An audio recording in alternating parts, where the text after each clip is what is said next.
From the National Press Club in Washington, D.C., this is Update One, the club's official podcast. It features newsworthy stories originating from the NPC facilities, as well as broader topics related to journalism, communications, press freedom, and transparency.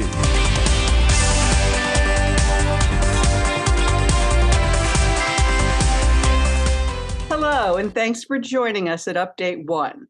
I'm Debra Silimeo, and today we are talking with photojournalist Sue Dorfman. Sue has traveled throughout the U.S. and 5 continents documenting social justice. She's been using her camera to tell the stories of people voting and those who work to advance and safeguard that right.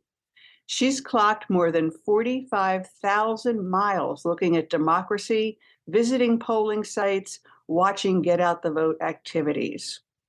Her work photographing the apartheid struggle in South Africa led to her long-standing interest in voting and democracy here at home. In the 1990s, she filmed Dying to Vote, interviewing people in the South about what the vote meant to them. And more recently, she took her RV to more than 24 states in D.C. to document the 2020 election. Her new book and traveling photo exhibit is Documenting Democracy, and today, Sue joins us to share her insights. Hi, Sue. Thank you. Hi there. So tell us what inspired you to embark on this effort and spend so much of your time and energy and love in voting and democracy. Well, as you mentioned, I first became aware of the importance of the vote when I was photographing in apartheid South Africa, and I attended a Don't Vote rally, which made me really look at why the vote is important and who does and does not get the vote. And shortly after I returned in 1986, I was down in the counties in the Black Belt of Alabama, which includes Selma, with a group of about maybe 200 people that had come down in order to help monitor the polls. And that was 20 years after the passage of the Voting Rights Act. And what I witnessed and experienced in the South felt so similar to what I experienced in apartheid South Africa about the lack of respect, the denial of people's basic rights, including the right to vote. Some years later, on the 25th anniversary of 18-year-olds getting the right to vote, and still thinking about the South, I went and did a documentary called Dying to Vote, looking at what dying to vote means, that word. And so went back to the South, went to Mississippi and interviewed people. What did it mean to die for the right to vote? Part of our history that we don't know about is what the civil rights struggles really involved, including people dying for the right to vote and being killed. Put it aside for a while, ended up photographing various other social issues, and then was asked to help photograph what was called election protection, which is a very important program about monitoring people's rights when they go to the polls. And that started me back on the process of really looking at what voting rights means.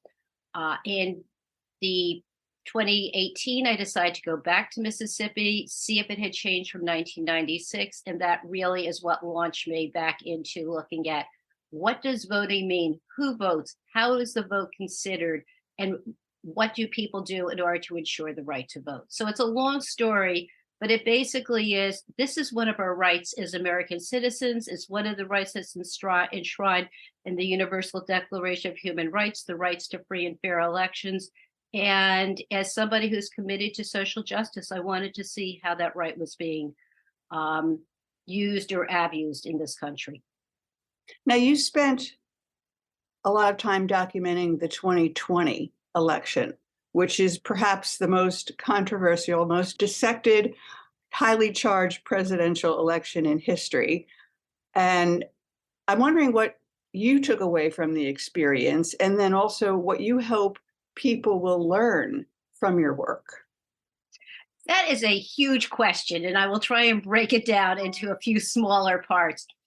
I decided in 2020 to photograph an election cycle. What could possibly happen in a normal election cycle? So I decided to start out in Iowa and photograph what a caucus looked like. I had no idea what a caucus looked like, nor did I have any idea that an app that was being used to record the votes would cause controversy. I went to New Hampshire to photograph the first in the nation vote primary, and I had no idea at that time that both Iowa and New Hampshire might lose their rights to be the first in the nation places in order to go vote. I photographed in a variety of states, including Super Tuesday, and who knew that shortly after that there would be a pandemic that would totally disrupt the primary system?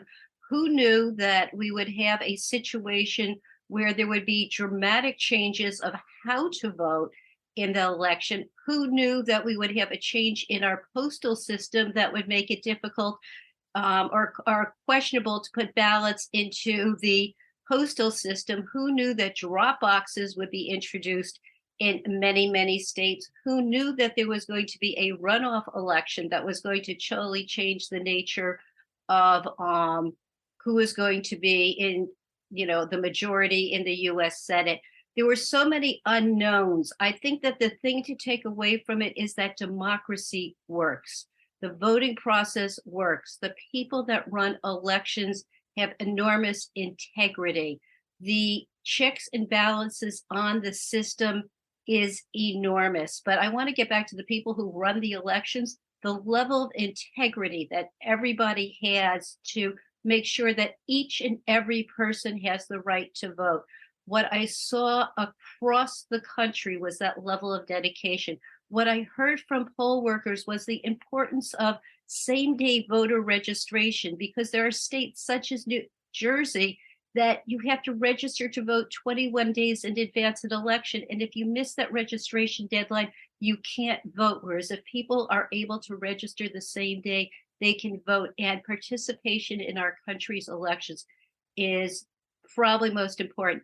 And the saddest thing that I experienced is the vast number of people who deliberately choose not to vote, whether because they don't believe that the system works, they don't believe that it's going to make a difference, or they just don't care enough to vote. And that to me is probably the saddest thing. And getting back to South Africa, I was inspired by people standing in line for 3 days when they first got the right to vote to just wait to vote. The long lines that we saw in this country in 2020 was that dedication of people having that right to vote, and they chose to use it despite the pandemic, despite everything. I want to add to your kudos to the people who work at the polls, having been a precinct chairman. That's a tough job. You start really early in the morning, and it can take way into the night, and they're all volunteers. And, grateful for them. I want to ask you, though, like since the 2020 election, there have been a number of states, a number of actions taken to limit people's ability to vote. What do you see as your work? What role will it play? What role would you like it to play in helping to safeguard the protections, the advances that you just talked about?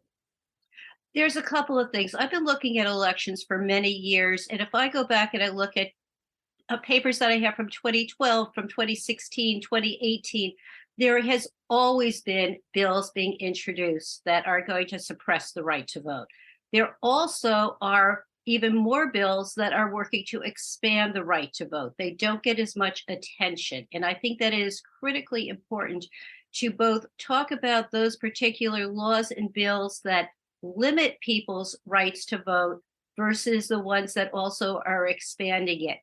For example, Georgia, for the runoff in 2020, had a expanded early vote period that lasted from over the Christmas holidays, over New Year's, over Thanksgiving, into January, which meant the poll workers and the election officials were working for weeks and weeks and weeks and weeks.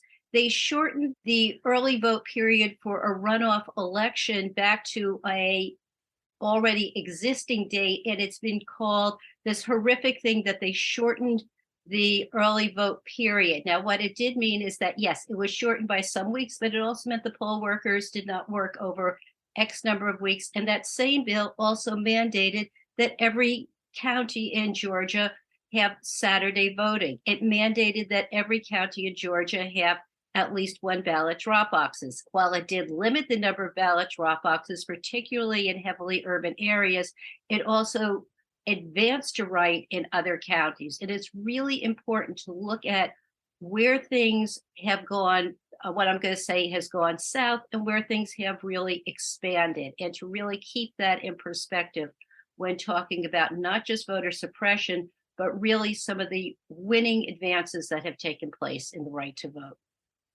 I have to ask you, with journalists under fire these days, did you ever feel threatened in all the time you spent at the polls? The only time that I would say I felt threatened at the polls was when poll workers who were ill-informed did not know what the rules were regarding journalists being allowed to photograph at polling sites.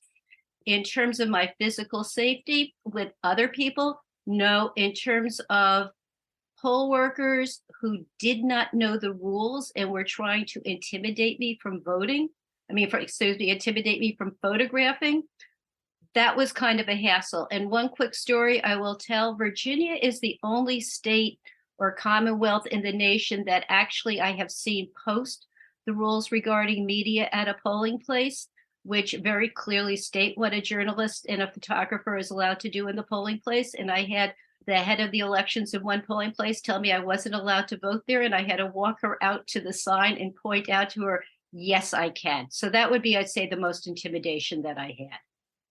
I have to say, one of the things I found extremely touching were the pictures of parents taking their children with them into the polling place. Obviously too young to vote, but perhaps old enough to appreciate the act of voting. I guess that's what the parents were trying to teach them. It's a very rich collection that you have. And I want to ask if there's anything else you want to add, and then please tell our listeners where they can see your work.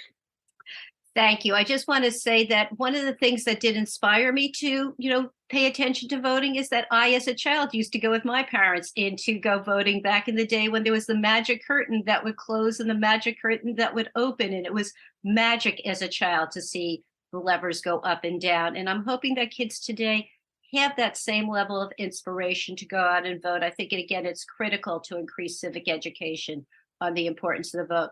Where you can see my photos, you mentioned a book. The book is a work in progress. It will be called Documenting Democracy. Hopefully it'll be out at some point soon. In the meantime, if people want to see some of my photos from 2020, they can visit my website, which is called Documenting Democracy. And the URL for that one is docdem, DOCDEM.SueDorfman, which is one word, .com. So docdem.SueDorfman.com. So that's where you can see my Documenting Democracy photos. By the way, I do shoot for Zoomer Press. So if you look up Zoomer Press Sue Dorfman, you can also see some of my images by Googling them. Perfect. And if you haven't seen them, I urge you to take a look. It's important work and meaningful and moving work. Thank you so much for joining us today, Sue. We appreciate it. Thank you so much.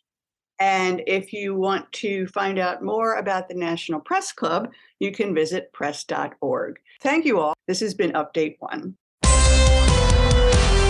You have been listening to Update 1, the official podcast of the National Press Club, the world's leading professional organization for journalists and a vigorous advocate of press freedom worldwide. If you have any questions or comments about Update 1, send an email to update1podcast@gmail.com.